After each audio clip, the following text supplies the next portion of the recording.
A statement win by a media darling team, a game to forget for one player, and week one previews that'll get you fired up for your favorite team. We've got all that and more. I'm Jason Fitz, and it's time for Zero Blitz.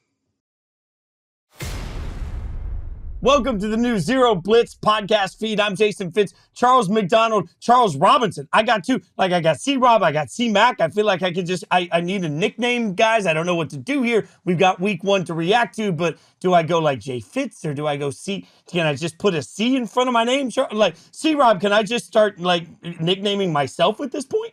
Yeah, that's what we did. I mean, okay. I think we've all nicknamed ourselves. So go ahead, pick it, and let's get to this. I don't know. It just feels cooler the way you guys do it. Fitz is just what everybody calls me, and that's just my last name. It's not as brilliant. Okay, we are together right now because we just watched an epic first game of the NFL season. And, you know, as I look at this thing across the board, C-Mac, I'm just looking at this saying, I wasn't sure this game would live up to the hype immediately coming out of it. Maybe I'm just in my feels. Feels like it did. Yeah, I think it lived up to its hype for the wrong reasons, right? Like it ended up being a close game at the end, but it was a pretty sloppy football game throughout. The Lions needed a pick six off of a drop from Kadarius Toney to kind of keep themselves in the game before the Chiefs almost had a chance to blow it open going into halftime.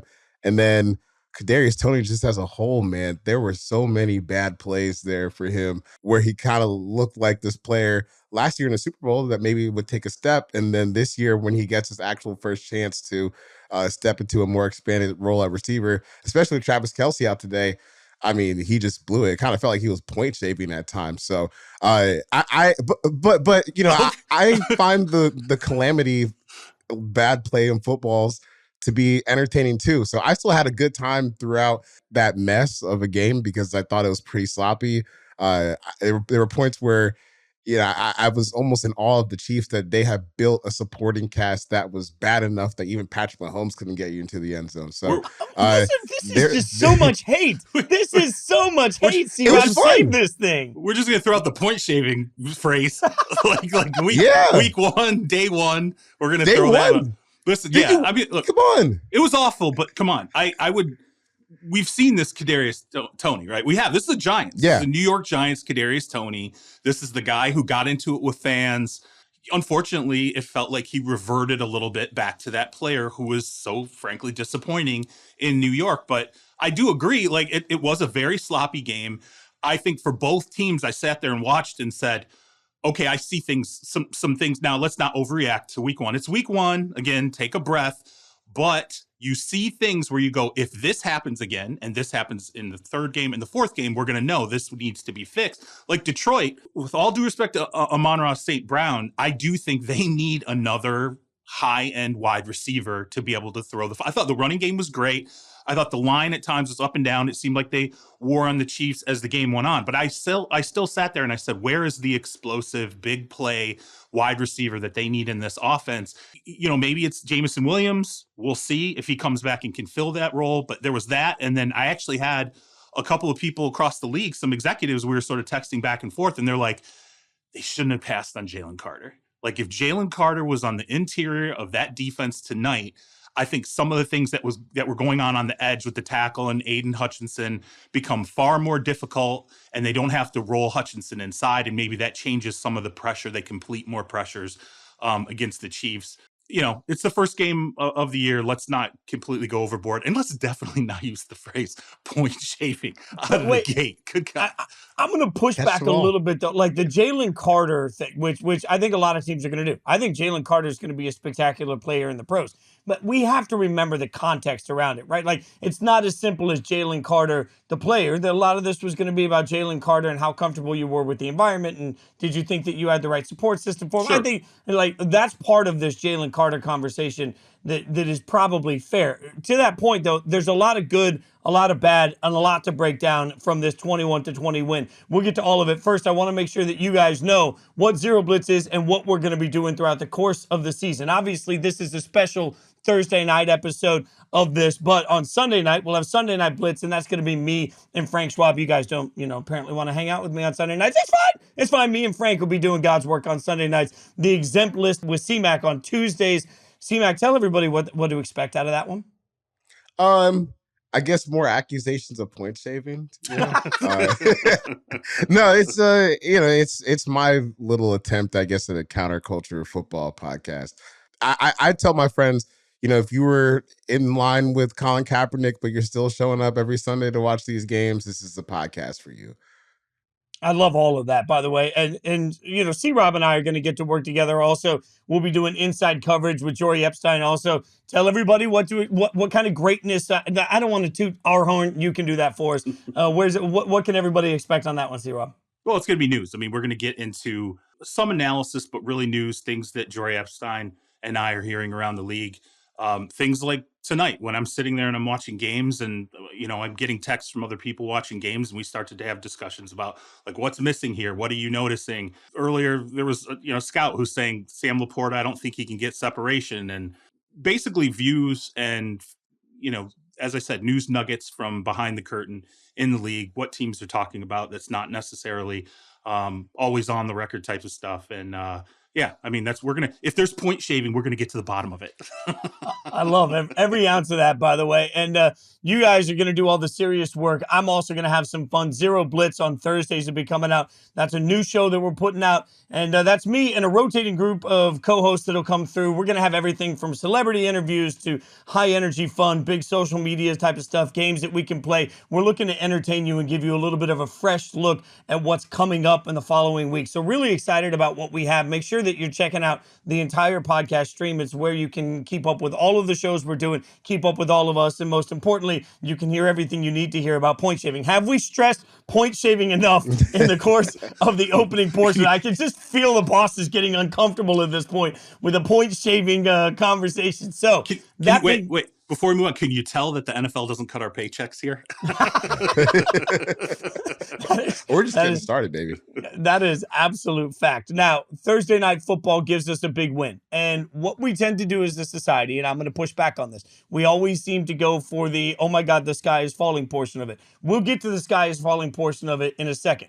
Let's start with the good of this, because the Lions have been hyped all year long. And in fact, not just by us, not just by media, by Vegas, everybody seems to believe in the Lions, right? And the Lions came into this and they went blow for blow. They were really aggressive in this game. Dan Campbell, a fake punt deep in his own territory. Fourth down seemed to be a willy-nilly, like he was playing Madden. Like, C-Mac, when I'm watching this version of the Lions, what I'm trying to figure out is that who the Lions are going to be this year, that aggressive? Or was that, in your mind, some sort of an attempt to do what they needed to do to beat the Chiefs?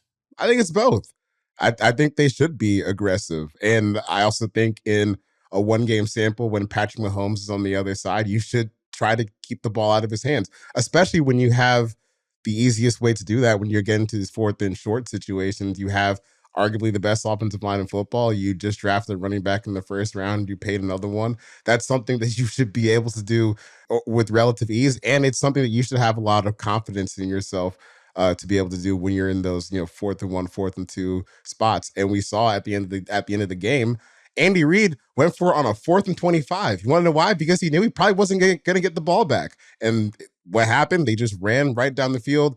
They milked the clock and they got out of there with the win. So that's going to be a really, really dangerous weapon for them, the way that they'll be able to close football games out. And we saw it, firsthand today.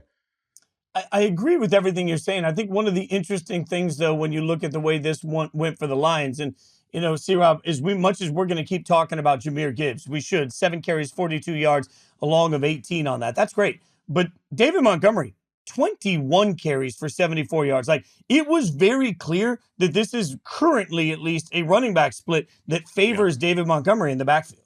Yeah, it favors David Montgomery, but, as you said, you look at the hallmarks of what Dan Campbell's going to be, and I think, C-Mac touched on, like, it's a little bit about he's going to take some chances and he's going to roll the dice at times where he feels like he has to. But then when you get toward the end of the game, I think now Lions fans sort of understand how he would like this to go. He would like to be able to use that offensive line and wear down teams where the possibility is there. And then, as C-Mac said, it was funny because when they went for it on 4th and 25, I'm thinking, this is absolutely crazy. Like, what is he doing? He's got 3 timeouts. Like, this is nuts. Why would you do this?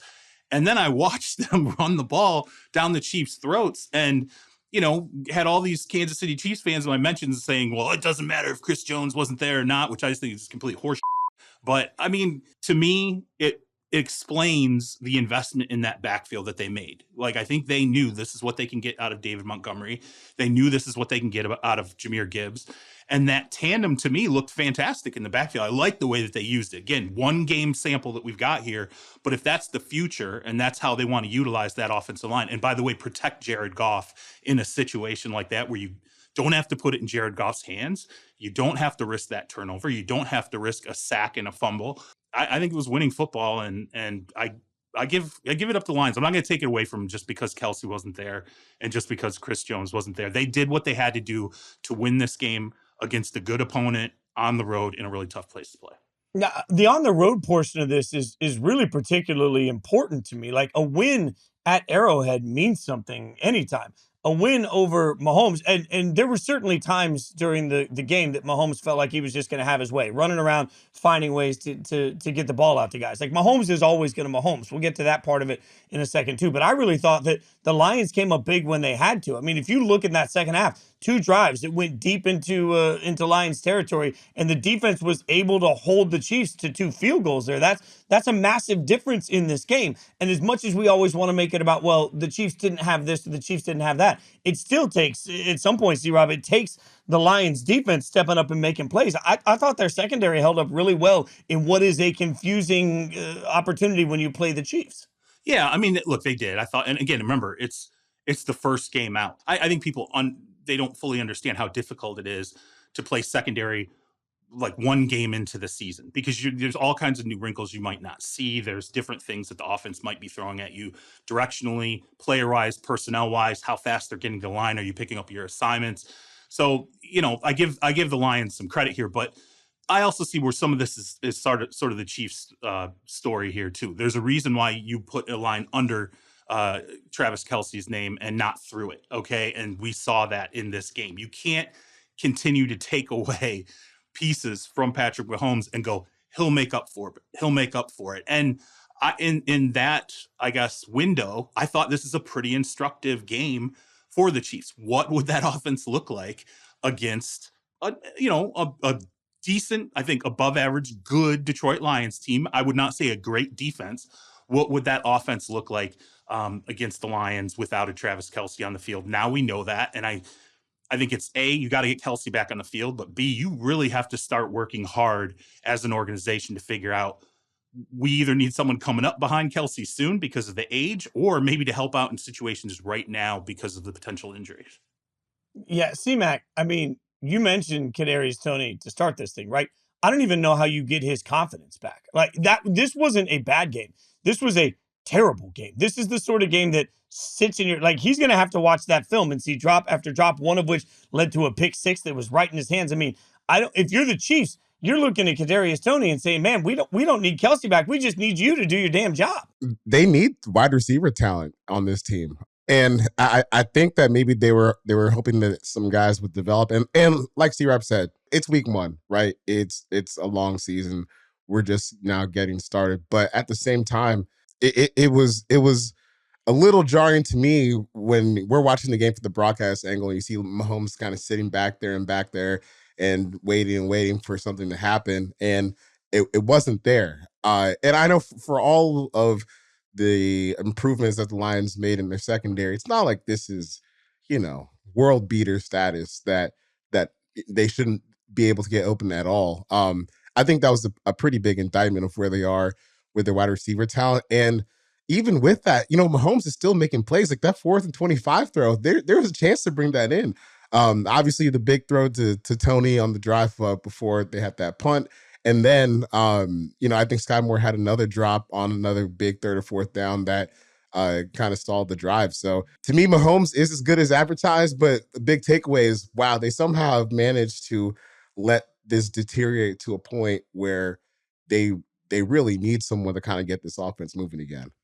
By the way, I think you mentioned big guys had Twitter up in arms during the course of the game. They kept talking about it on the broadcast. It looked like the Kansas City line. Like Oh, it looked it's like All-Star disgraceful. was happening every time. But I saw Jeffrey Schwartz. Like I'm not going to pretend to Man. know about fat guys like fat guys know about fat guys. Jeffrey Schwartz out there saying he's just going to block anybody that asks about it because it never gets called. J.J. Watt out there saying, wait, how are you getting away with this? Like it just maybe it didn't to you guys, but to me it looked awful. The number of times that it just felt like they were leaning back out of that stance. C-Rob, did you notice that? Well, not only the lean, but kind of the rock, right? I mean, there was like a you could see a tiny little rock, a tiny, it's sort of there was movement and then movement and then movement. Now it was microscopic. It was small. I will give him that. But there was no question on a number of plays. There was a false start. Okay. There was zero question that he was dropping a little faster than what the snap was coming off. And I understand that across the league, it probably happens. It's more prevalent than maybe we realize. And frankly, I was sort of thinking during the game, I really wish we could spend this season finding every single time it happens and making a tape of all of them all the way across the entire season and see how many times it happens, how long that tape is, and frankly, embarrass the league. I understand why it happens. I understand you're trying to take as much of an edge away from a pass rusher who could hurt a quarterback as possible, okay? And you're trying to help, especially edge protectors as much as you can. But if it's noticeable like this, and we're clearly seeing it in slow motion replays, and at times I kind of feel like even the broadcast was sort of embarrassed into having to mention it to the point where it finally gets called. Maybe that's something that should be a little bit more of a point of emphasis. I guarantee you it gets flagged enough, tackles are going to stop doing that. And I don't want to, look, I don't want to take sides with like guys like JG Watt and, Jeff Schwartz or whatever, but like we can't take things away from defenders forever. Okay. We can't it can't be, we can't move this 10 years down the line and it's we're scoring in the 50s now and because that's just the way it is. No one can ever do anything defensively to mitigate any advantage an offense has. JJ Watt is right. Every defensive lineman that feels aggrieved is right. It's not just the rock back in the stance. It's damn near an illegal formation. Like he's lining up like 2-3 yards off the ball. Oh yeah, That to me, it's crazy. Explain that to me. Like, why is that not? I don't understand why that's not more obvious, because it does look like when you look at the alignment, it definitely looks like there's a tuck back there in terms of the stance and where you're seeing, the tackle in terms of that actual line of scrimmage. I'm shocked that's not a bigger deal. Yeah, there's some place where he's lined up behind the wide receiver who's on the line of scrimmage. That should never be allowed. And it's really just because I think he was just kind of scared of getting beat off the edge by Aiden Hutchinson.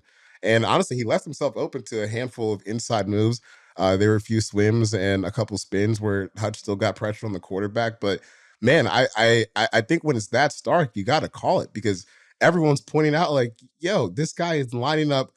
First, he's lined up way off the line of scrimmage to give himself a head start in pass pro. And then he's jumping the snap before it goes. And he finally got called on one at the end of the game. Oh, but, so egregious. I mean, at that point. That one was like, you can't not call that one. But the rest of them, you should be calling some of them just as like a check. Like, hey, just clean it up. Get back up there. Just clean it up. Come on. Yeah. Let me just remind everybody, though, it is week 1 for the officials, too. And if there's anything that we're sure they of, don't get that blessing.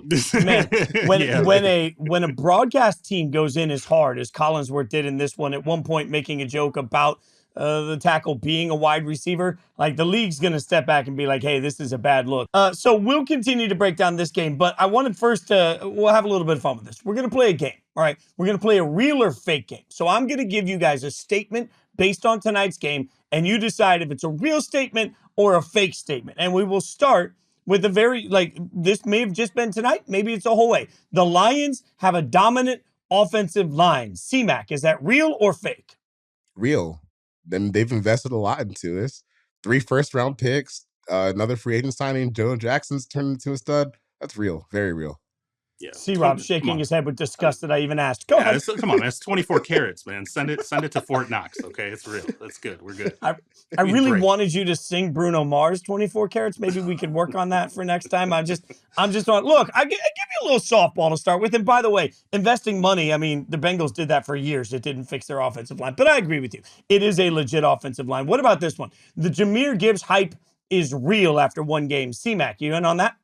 I guess so. I mean, he looked how I expected him to look. I was a fan of the way they used him.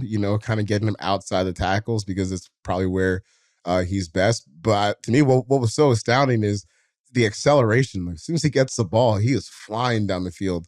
In ways it kind of reminded me of watching like Percy Harvin in Florida. Just with how explosive he is, like the second he gets the ball in his hands. But I think the hype on him as an athlete's real, and I really like the plan they had for him. So I want to see if they can get him a little bit more touches. But obviously today the game script called for David Montgomery to be the guy to bring you home. I think it's real. But the one thing that I always notice with rookie running backs, and I think you saw it in this game, where they start spinning and there's the little extra stuff they try to do to get an extra yard. Now, sometimes it works out and you get 10 extra yards, but eventually you pay the piper on some of that stuff. You start doing a little too much, and that's the thing with Gibbs is, will the size play into this if he continues to play with all abandon and that gear all the time? A guy gets hurt in that way. But again, first game in, you figured he'd run hard, he'd run fast. I think it's real. Again, the usage to me, it scares me if you pile up a ton of carries on a guy who's just going to absolutely run all out like that all the time and not have a veteran's mentality of knowing when not to get himself hurt. All right. So before I ask the next question, I'll make a little bit of an old man reference here. If any of you have ever seen like Gallagher, the comedian, and he used to like smash the stuff, like you got to sort of cover yourself because you don't know if the watermelon's going to hit you. I'm covering myself before I ask this question. And this question is going to go to Charles Robinson first, because the question is, are the Chiefs fine without Chris Jones? Real or fake?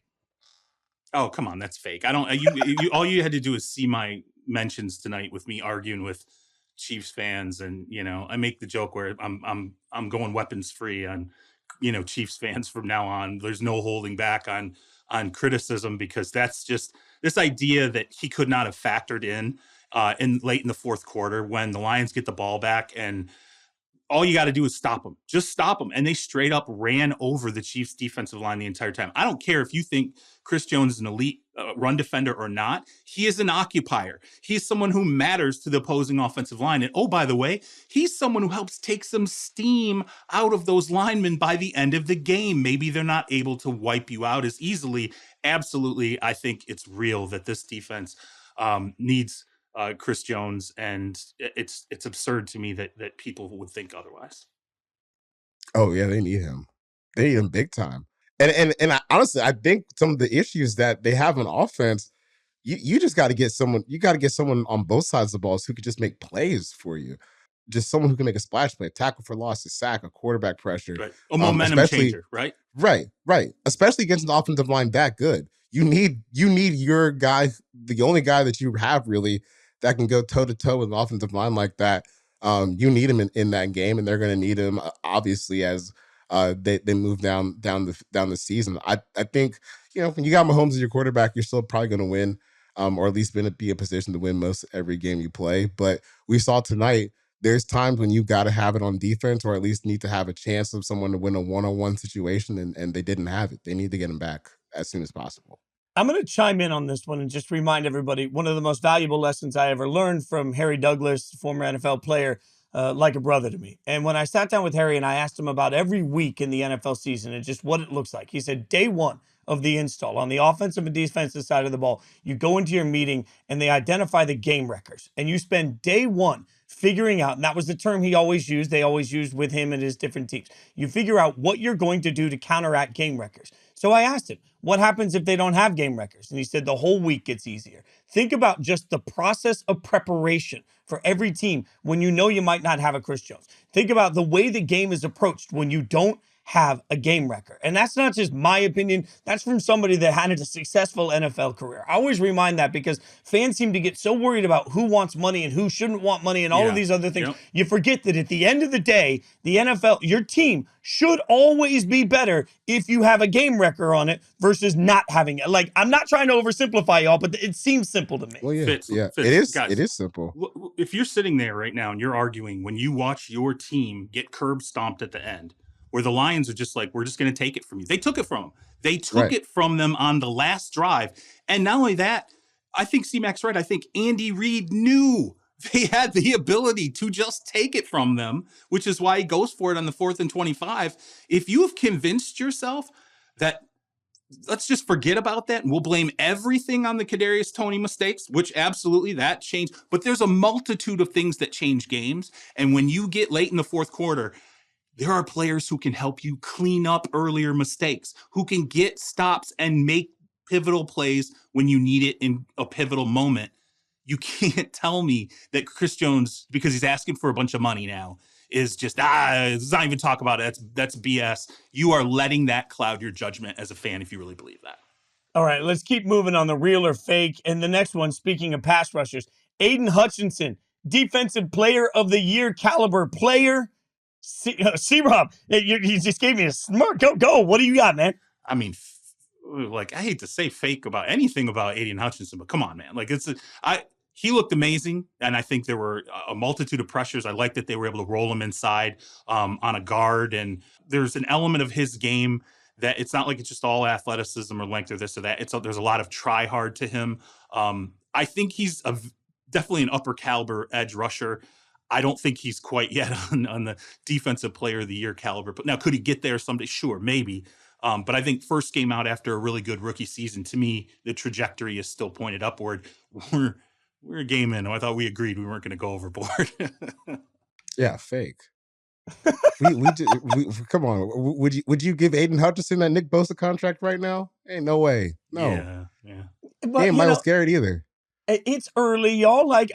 One game that was a good game, and he was taking on a bunch of linemen that were taking like an 18-step advance notice there. Like, I'm just saying, like, all right. Speaking of hyperbole, I'm just going to give the absolute, the sky is falling for the Chiefs, real or fake, or knowing. Let me qualify this. I'm going to make this a little tougher for you because it's easy for me to say the sky is falling, but let me take it here.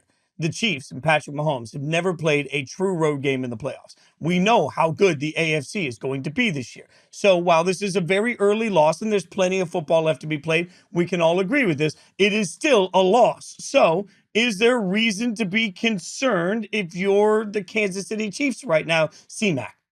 Yes and no. Yes, you should be concerned because, that was really bad. You have Patrick Mahomes as your quarterback. You had a lot of opportunities to convert that he afforded you and just didn't finish the plays due to drops or just kind of sloppy play in general. But you still have Patrick Mahomes. So, we saw today there's times that he could just be a generator of offense by himself. I thought he still had a pretty great game today in spite of everything. But he does need a smidge of help. As we've seen today, it's not a total one-man show. Getting Kelce back will help for sure, but even with Kelce back, it looks like they might need another dude at receiver.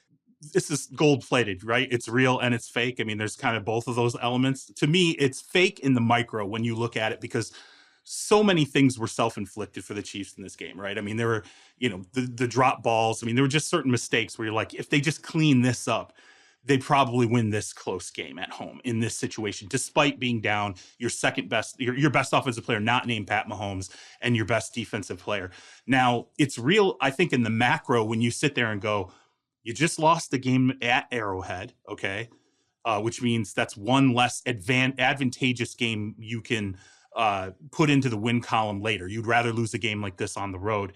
And then secondly, the AFC home field advantage, it seems to come down. It's tight at the end, and one game can cost you. So if you screw up in the micro and you lose a very winnable game in a self-inflicted way, we could look at them not having home field advantage at the end of the season by one game, and then you go back and you go, well, geez, Kadarius Toney cost them a chance to play at Arrowhead, in the AFC title game. So I think it's depends on what what's your lens at, how closely are you zoomed in on it. I think there's some of it that's real, the sky's falling, some of it's kind of fake. So I'm gonna chime in on this one with a little story. when I was a little kid, I was a little musician as a kid. I was practicing the violin 8 hours a day by the time I was 8 years old. I was a classical musician, right? And my dad's a big Raiders fan. And so my dad's rule was, I don't want to listen to a cat die while I watch the Raiders game, so you're not going to practice during the game. Go get a dozen donuts, we sit down, we watch the Raiders game together. I'm telling you this because it's carved my entire career. Like, I got into sports talk from music because I love the Raiders so much. So even as the biggest Raiders fan in the world, I sat there in the first half and I thought, you know what? Without Chris Jones, without Travis Kelce, with no weapons that are proven, with an offensive line that we think is going to be good, but we're not sure, with all of these things that were against the Chiefs, they were still taking on what is presumed to be one of the better teams in the NFC, and they were taking on that team every step of the way. And I looked at that and said, not only is the sky not falling, but this is just living, breathing proof that the Chiefs, for the next 10 years, as long as they have Patrick Mahomes and Andy Reid, are simply going to be a Super Bowl caliber team every year. Now, does home field advantage matter? Yeah, that's why I qualified the question that way. May it matter to this year? It might. But I just walked away from that thinking, man, the Chiefs can get through basically anything because they've figured it out. The Lions got a big win, but I'm not going to say the sky's falling because I think the Chiefs actually reminded you, without even Eric Bieniemy, like, nothing slows this organization down because this is the modern Brady and Belichick. They got Andy Reid and they got Patrick Mahomes. And as long as they have those two, they're going to be just fine, which is why I drink too much every Sunday. That's the end of story time and my answer for why it's fake. This guy's not falling for the Chiefs, although I somewhat wish it was. Okay, a ton of money went out today in big, big, big contracts. Plus, week 1 is upon us. We're going to get you caught up on all of the action. We're going to preview your favorite team. We'll show you some of the action you absolutely have to get in on. We'll do it next.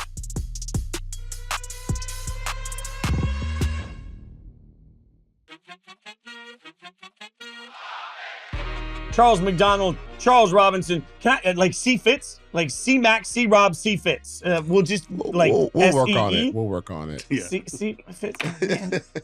I don't feel like it's working. I think the sky is falling on your nickname. We'll put it okay. Yeah. That was not good. C Fitz not good. A bunch of money went out. We want to get everybody caught up on because there's been drama for the last couple of weeks about who's going to get paid, who's not going to get paid. Nick Bosa gets 5 years, $170 million, 122 and a half of which is fully guaranteed. So you feel like everything's glorious and happy. And then Joe Burrow comes in and says, hold my beer. That's chump change. 5 years, $275 million, $219 million guaranteed. Both done by the same agent. Let's start at the very top of this. C-Rob, what's your take on the deals?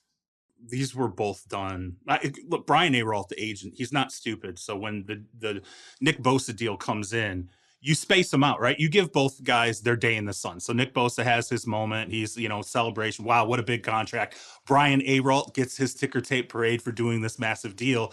And then, hey, let's run it back during Thursday Night Football and announce the Joe Burrow deal. Both deals were, to me, as obvious as you can get. I've been talking to the 49ers, brain trust for years about Nick Bosa. I know that they look at him as the perennial guy they build their scheme around defensively. You add on the Defensive Player of the Year award, and they thought he's deserved it for a couple of years running now. That's who you end up having to pay that kind of money to. I figured eventually they were ultimately going to get there. The Burrow deal, to me, at least answered a question, because we were like, is he going to do a team-friendly deal? Like, remember, all these other guys got to get it paid and stuff.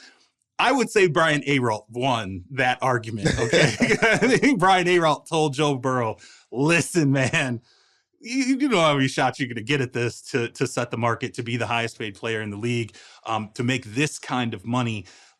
Let's just not think about doing deals and giving money away. We'll let other guys worry about their contracts. You're going to do the typical quarterback deal we see done when it comes to extensions. You're going to stand on the shoulders of the previous massive deal, which was Justin Herbert. And that's exactly what ended up happening. 5 years at $275 million.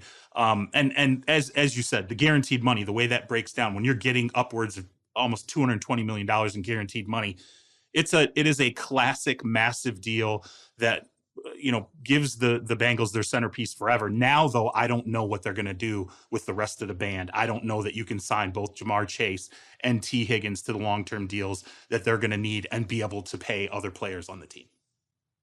Doesn't it feel, though, like that's sort of what San Francisco is doing? Like, I feel like, I know they're not paying Brock Purdy, and everybody keeps pointing that out. Yeah, but they're basically, like, they're paying everybody else. I mean, if you look across the board, they're paying everybody else. Right, but you can do that because you have the rookie quarterback deal, right? And not only do you have the rookie quarterback deal, you have the last pick of the draft deal. Like it is the best of the rookie quarterback deals.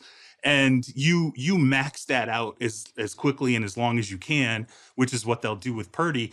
But remember, because he was the last pick in the draft, he's on a shorter contract. I mean, it's not a situation with a first-round pick where you have 5 years of guaranteed control of this player. So slightly shorter window, but it's one or the other. You can blow out the quarterback and you can blow out one of the quarterback's weapons. And then you have to start, robbing Peter to pay Paul. Maybe you can blow out a defensive player, but you have to start sacrificing things. Or if you're the Niners, you just go the other way. You can blow out everybody else, not the quarterback. When Purdy's deal comes due, then you got to start to clean things up and cut off some of the other players you've already started to pay.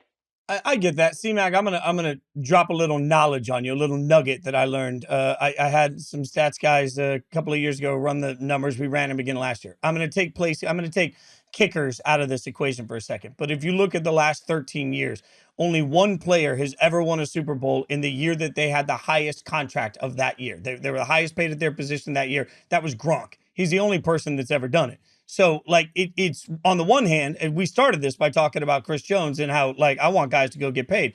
On the other hand, there is this, like, this year's going to be proof in the pudding, right? Because I think, if I'm not mistaken, Mahomes has the highest annual average value this year on his contract. So, obviously I'm not thinking that the Chiefs are out of the Super Bowl conversation, but there's a fine line for every single team. It's just, it feels like you got to do these deals, and pass rusher deals are now getting to astronomical amounts. Well, yeah, you do have to do this deal because, like we talked before, you need game records on your team. And honestly, I understand the concern when people say, the highest paid player or highest paid person at their position in the Super Bowl history with it, but that's not like a real reason to not sign someone. You still have to work on trying to get this person to your team, because as we saw tonight, when you have kind of a top heavy roster like the Chiefs do, you need your stars to play. And when they don't play, you can get constipated on offense, like we saw with no Kelce, and you can get absolutely run over on defense, like we saw with no Chris Jones. So I think, look, it's a big chunk of change to swallow. I mean, $30 million a year contract for Chris Jones is not a small deal at all, but it might just be something that they have to just swallow and move on, because they absolutely need him on the field with how they've constructed the rest of this roster. And I will say, in fairness, I think sometimes a stat is interesting without being the reason that things are happening, right? Like, it can be interesting that Gronk's the only person highest paid to get a Super Bowl when he was the highest paid. It doesn't mean that there's actual causation there. Right. There's a line in the sand on all of that. Is there anything to either of you guys, and we'll start with C-Rob, like just the fact that this announcement, like the Burrow announcement, could have waited until Saturday. They could have even waited until Sunday and made it a big thing before kickoff, and but instead they do it, right as the Chiefs game is kicking off. Is there any trolling happening here, C-Rob? Yeah, of course. I mean, there's no doubt it was designed. Look, here's when this was done. When Joe Burrow went back onto a practice field this week, it was done. The deal was done. Like, it was just, all right, what day do they want to do it?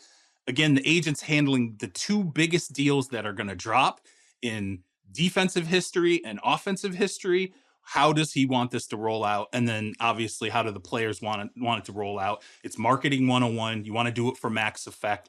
And is it with Burrow's deal? Is it, hey, it steals a little bit from the Patrick Mahomes Kansas City show to roll out.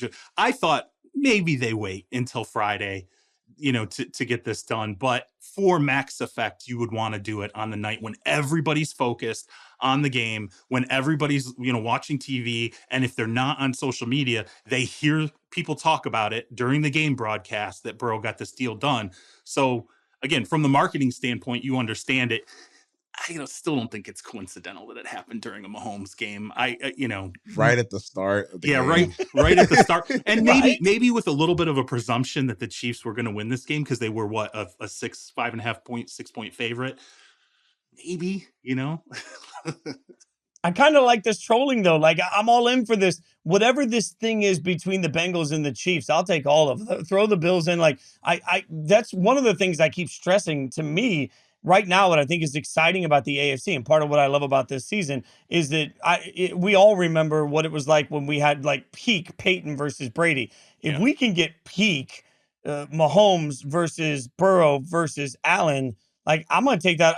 So I'll throw Big Ben into that peak before. Like I'm all in for that. I think it's good for the league. See Rob. I think like Mac. I should say here. I'm gonna go back and forth between the C's. I think it's good for the league at this point to have this sort of a budding. Like I want that level of NBA trolling and drama.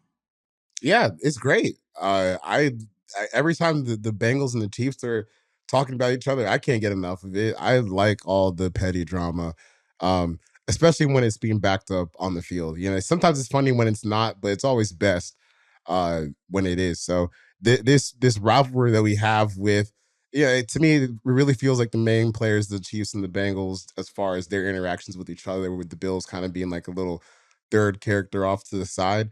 But these guys, they're not going anywhere, which is what kind of makes it's exciting. Patrick Mahomes, as we know, he's locked in until basically the end of time. They will never let him walk out the door.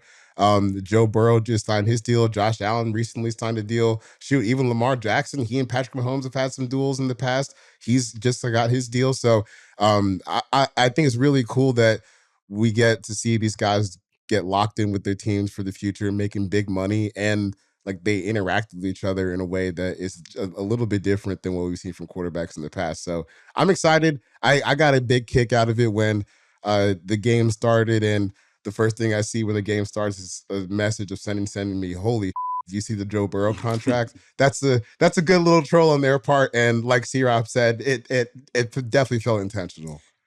I mean, come on, let's be honest. This is still theater, right? We call it sports, but it's Right. entertainment. It's theater. We're watching a reality TV show. And what did Mr. Glass say, right? Like, what defines the villain? You got to know who the hero is. If you know who the hero is, then the villain has their place. Right now, the hero is Patrick Mahomes, right? And Joe Burrow is the villain. Everybody else is the foil to Patrick Mahomes. If he doesn't have a foil, what fun is it, right? Like, we don't need this to be like, Bill Russell era Celtics where they just win title after title. Just screw that. Like nobody wants to see that. We'd been much better off if, Wilt took away 3 or 4 of those titles rather than just having the Celtics dominance. I mean, it's I guess you talk about it for a long time, but it takes away from the theater. There's no question about it. Well, and I will continue to say that at some point, Joe Burrow is the living, breathing hope for every fan base whose team sucks.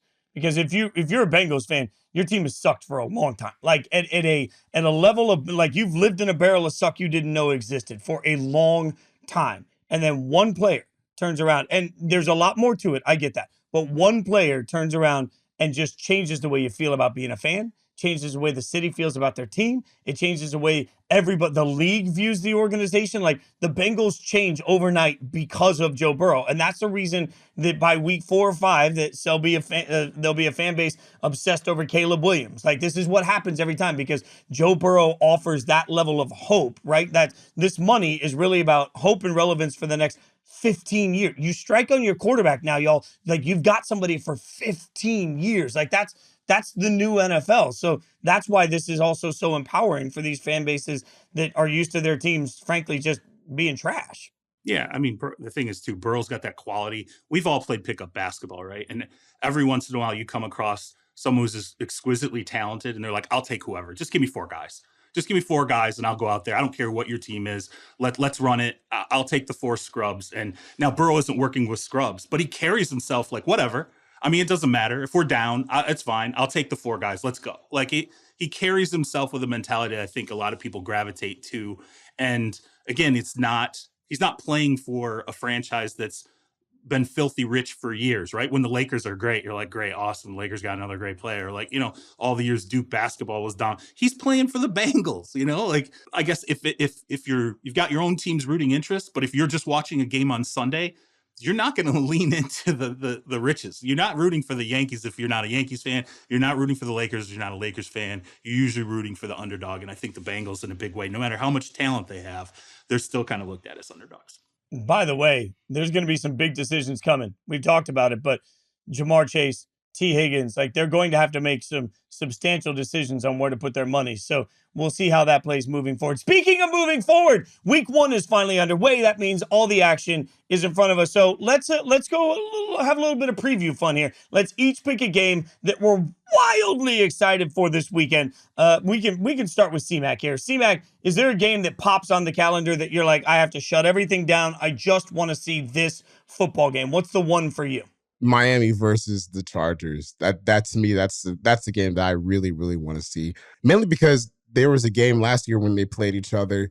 Brandon Staley, excuse me, off of a kind of a tough stretch for the Chargers defense going into that game against the Dolphins offense, which was world beaters while Tua was healthy. They kind of figured out how to slow it down a little bit, but playing a lot of cover too. And to me, that's an interesting chess match for Mike McDaniel and the Dolphins offense. You know, you saw this last year. It kind of messed you up a little bit. You had a lower scoring output than usual. How do you guys kind of fix this and adjust and get past the team that kind of gave you the blues last year? And on the flip side, this is Justin Herbert's first game with Kellen Moore. Austin Eckler's back. They got Quentin Johnson in the lineup. So I'm expecting this to be kind of a high-scoring affair. I think there's a lot of star power on both sides of the ball, and it's one of those games that gets me excited about the weekend coming up. C-Rob, how nervous are you with like Tua? How do we figure that? Like, how am I supposed to judge what to expect from Tua? It's nebulous, right? I mean, we've heard the jujitsu stuff and the learning how to fall in the right way, and then some of the, you know, the helmet technology and all these different things. You know, I think it really comes down to who are your tackles, you know, how fast do you get the ball out? It's an unknowable variable right now with Tua. He could take a hit at any given time, and there's not any of us out here that aren't going to watch this. And when he takes the first really big hit, really gets rocked, because every quarterback at some point gets rocked over the course of a season, we're all going to be holding our breaths and going, please, you know, don't let this be it. It's a better game with him in it.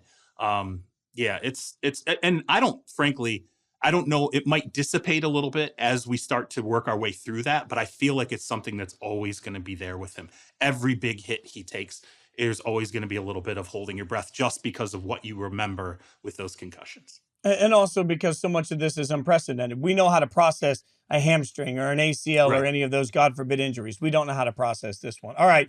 So, C-Rob, what's the game you've got your eye on for that you're wildly pumped for? Oh, I mean, come on. How can you not? Bills at the Jets? I mean, like, it's the most obvious. It's two max level quarterbacks. You know, Josh Allen, I think there's some question about the Bills now that you get really close. And if you don't break through and you recede a little bit like you did last year, you don't want that to be the trend, a trend of recession. So what is Josh Allen going to look like? What's going on with Stephon Diggs? I know we've been told, hey, that's over. Don't worry about it anymore. That was an internal thing. I heard that when Stephon Diggs was in Minnesota and we were told, don't worry about it anymore. And eventually a divorce came, you know, down the line. So I think there's some of that intrigue with the Bills. And then I think conversely with the Jets, I mean, none of us need to be told. We saw the Hard Knocks stuff, the Aaron Rodgers love letter that C-Mac hated so much. Oh, this is the worst. I didn't watch it after the first episode. Yeah, you quit. I know, you quit. He doesn't give anything a second chance, just so you know that about C-Mac. Like, you get one shot, and if you don't knock it out of the park, it's over. You're cut. He would be the worst GM in sports. Every first round pick gets cut after the first terrible game.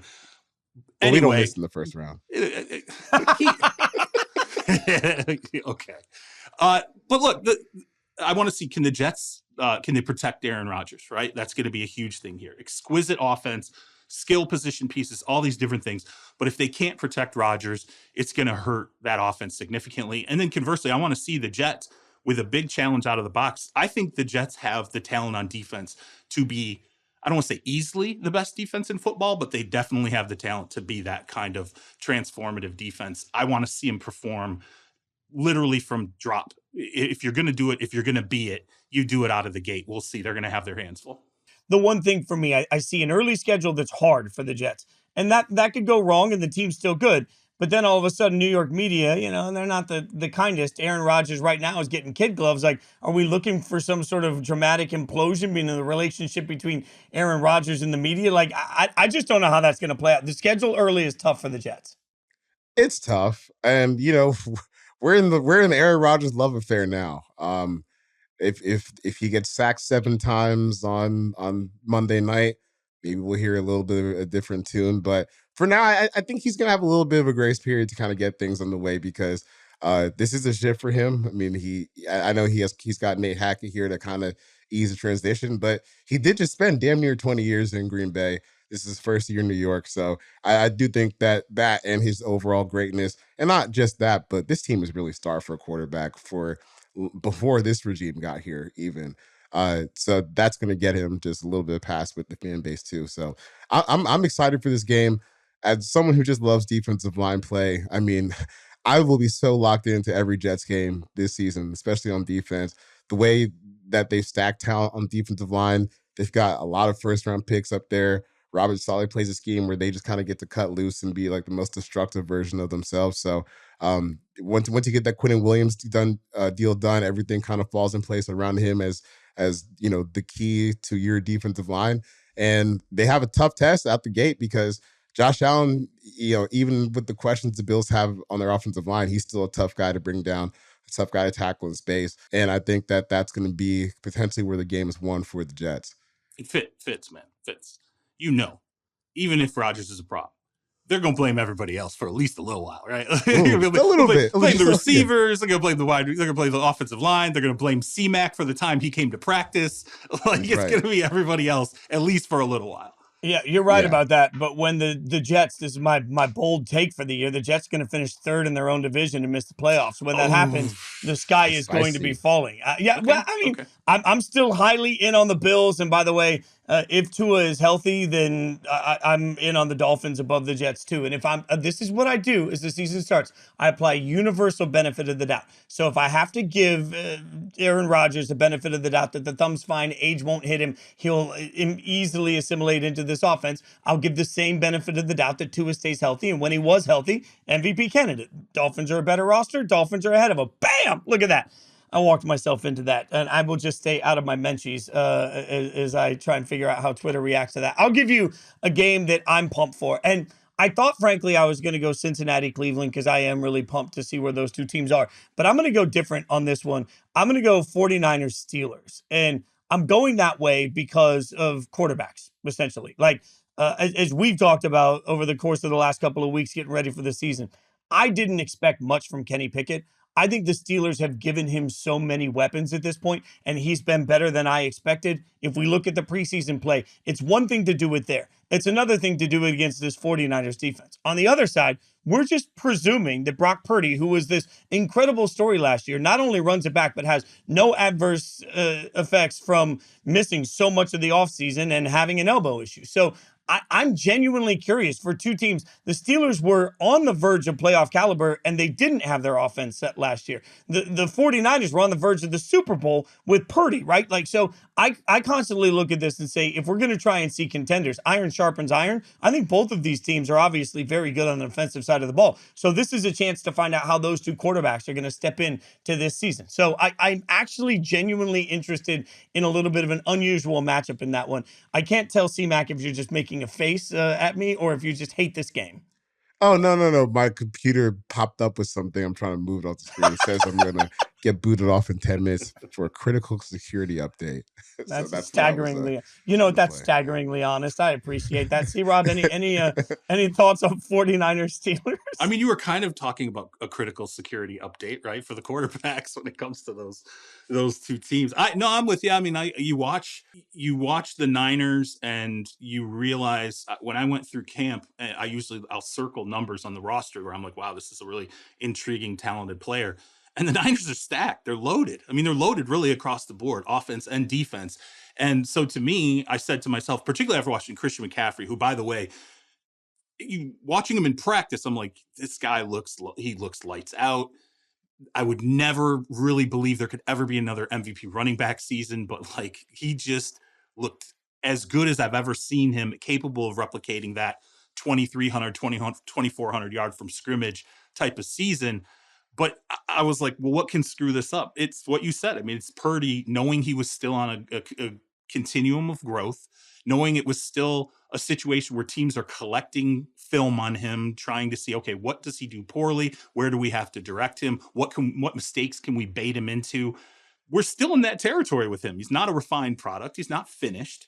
As you said, he's going against a defense that's remarkably well coached. It's definitely got the ability to get to him and hit him.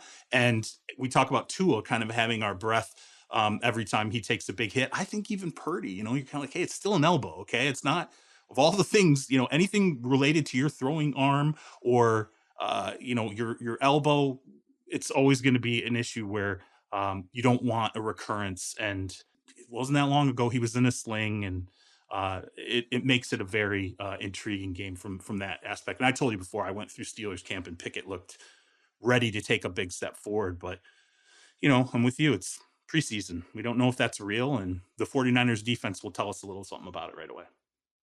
By the way, can we also acknowledge that, I mean, as much as we've talked about the AFC East and how, frankly, anybody other than the Patriots could be a playoff team in my mind in that division, you look across the board when you're talking about the Browns, the Steelers, the Bengals. I mean, that is a incredibly hard division to win. Ravens. The Ravens. Yeah, I mean, you look at that division and it just seems like that division feels like it's a gauntlet also. So last year we were all praising the AFC West. It turns out the entire division didn't live up to that hype. Hard to see where those two divisions won't be particularly strong this year. Yeah, and I think with the AFC West, a lot of it was around the quarterback discussion. That was kind of what was driving the hype with that division. But with the AFC North and the AFC East, I think the overall team quality of each team in the division kind of makes a more comprehensive product that is that there is to be excited about. So I'm pumped for this because I like the bloodbaths. I tend to like the consolidation of talent until it gets to be playoff time. Then like, oh wait, there's a bunch of good quarterbacks sitting at home. But for now, I'm excited for the AFC North, the AFC East, and the AFC West again this year because I don't think that the Broncos are going to be quite as bad. We'll see about your Raiders, and we'll see about them. Why don't we just say the AFC, right? Because that's where all the quarterbacks. Yeah, I don't want to say the AFC South yet. They've confirmed Trevor Lawrence. C-Mac, I'm ready. Like you, if you want to, I will wager you a nice steak dinner at the place of your choosing in New York. Where I'll come down to New York, a nice steak dinner that the Raiders finish ahead of the Broncos this year. That's how come. And I'm cheap as hell. Like I don't buy dinner for anybody. I barely buy dinner for myself. I will buy you a nice steak dinner and vice versa. If you want to place a wager. I'll take that wager. Look at that wager. Look at that. Yeah. Speaking of which, I should get y'all's advice on this, by the way, because, Frank Schwab and I will be together Sunday night after the games end. We'll be doing this very show. But what a lot of people may not know is that Frank and I will be in Vegas for the day of this, as there's a huge event at the new Yahoo Sportsbook at the Venetian. Here's the real question. I'm going to be watching the Raiders in public, which I tend to try not to do. Like, honestly, I know my language is offensive. I know I take it too personally. I know that I'm not a good public watcher. I usually sit at home and I make my dog look at me the whole time like, what's wrong with daddy, right? Like, that's just what happens, right? I'm going to be in public. Like, Mark Wahlberg's going to be there. All of our bosses are going to be there. I'm still the new guy. Do I need to behave myself, or do I just let all of it go and just show that, like, is it a first date thing where I don't want to fart in front of somebody, or do I just go straight for all of it and say to hell with it and just let the chaos happen? Don't ask me because I'll say to hell with it. Yeah. I'll be you in the right forum to get advice on how to conduct yourself. Where's Jory? Okay, like I've been telling people to F off on Twitter, right? Like I'm like, come on, man, this is not the right place to be asking what you should be doing in front of the boss. I'll never tell someone to not get drunk. So. Well, I do have to do the show afterwards, so I can't get drunk. But like ever the profession. You can follow all of us on social media. Some of us just have our name, Charles Robinson, Jason Fitz, or you can follow at 4Verts. We're going to have this battle all day long because I still think that 4Verts is a wonderful name, but so is Charles McDonald. I know you aren't, but you can follow all of us on Twitter. Also, Stone, our producer doing God's work, at SJ Rochelle is how you get to him. Make sure you tweet him and tell him how much you like the show. If you like the show, give us a 5-star review, rate it, subscribe, tell everybody about it. If you didn't like the show, just stop listening to it. And in the meantime, importantly, C-Rob, tell everybody how they can support Terez Paylor's legacy. Yeah, we're always going to be remembering Therese Paler on the podcast. So if you could, check out breakingtea.com/Therese, and that's capital T in Breaking Tea for the all juice teas and hoodies. Remember that the proceeds from those purchases go to support the Therese Paler Scholarship at Howard University. You can support that scholarship as well as the scholarship in Therese's name at Mizzou. If you just check out the podcast description, we'll tell you how to get there. By the way, I got my hoodie today. It is fluffy and delightful and comfortable. So I would tell everyone it's at like 172 degrees, even in Connecticut. So, not hoodie weather, but when it is, I will be adorning it for this show. It's absolutely wonderful. Go out and get one. Again, leave us the review. Make sure you hang out with us. Check out all the different shows across the platform. We cannot wait to bring you great content all season long. All of us will be across all of the Yahoo Sports shows that you've got. So make sure you're following us on social media. Keep up with all of it. Gentlemen, thank you so much for hanging out with me on a late night. Enjoy week 1, and don't get mad about that Raiders win that's coming.